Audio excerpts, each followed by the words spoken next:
Well, Jeremy Hansen here from Fox Valley Technical College for Life on the Farm.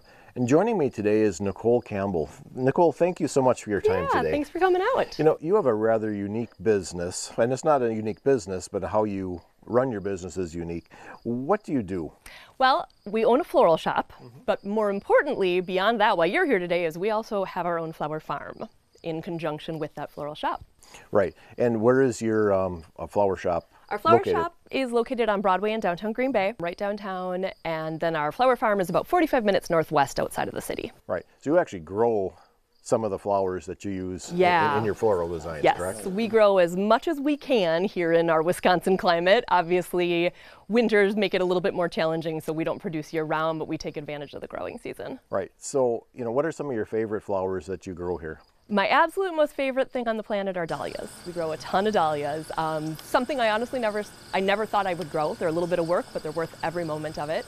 And then I would say probably peonies and sunflowers are our other two favorites. Nicole, I got to ask, why don't you just buy your flowers wholesale? We do buy some of our flowers wholesale. There are some things that just the Wisconsin climate is not conducive to growing here, like roses and some of those orchids, things like that. So those we do buy in wholesale. We grow anything that we can here. It's fresher product. We don't have to have it shipped in from South America, Holland, that sort of thing. It's also less costly because we're not paying that shipping, which obviously can get really expensive. And we know that this has been grown in an environmentally responsible manner, because we don't use any pesticides. Pest control is done by hand. So. Right. And that was one of the questions I wanted to ask you. What are some of the challenges on your farm here growing your own flowers? Pests are definitely a challenge. The Japanese beetles arrived 3 years ago, I think that was now.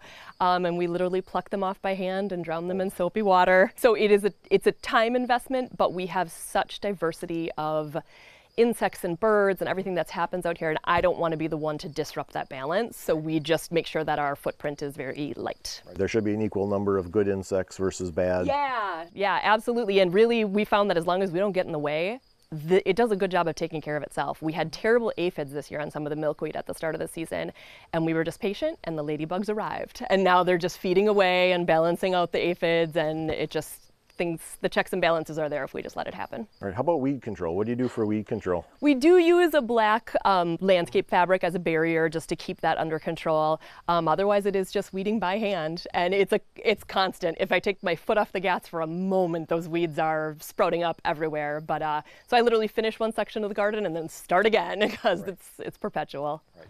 So Nicole, what percent of your business are from your flowers that you grow here? During the growing season, we provide about 60% of our own flowers. As I mentioned, you know, roses, there will always be those things that we're going to have to bring in just being in Wisconsin, but we're really fortunate. We also do a farm share program where we have deliveries that go every week to our farm share customers. So we're also providing all that from the farm as well. Oh, wonderful, wonderful. Now, the name of your floral shop is Petal Pushers, correct? Yep.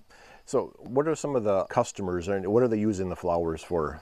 The majority, well, our farm shares, as I mentioned, a lot of the product goes to those. But I would say number two beyond that is our weddings. We do a lot of weddings, and we're finding that couples like the idea of flowers being raised locally, sustainably, that sort of thing. And the fact that there are some things that just don't ship well. So us having our own farm allows us to provide some of these things to our couples that we can't ship in. They just don't, not all flowers travel well, so. Well, Nicole, I really appreciate the tour of your farm here. It's absolutely beautiful out here. Thank you. And a very fascinating business, but keeping it all local. I really appreciate that. Yeah, thank you. So for Life on the Farm, I'm Jeremy Hansen.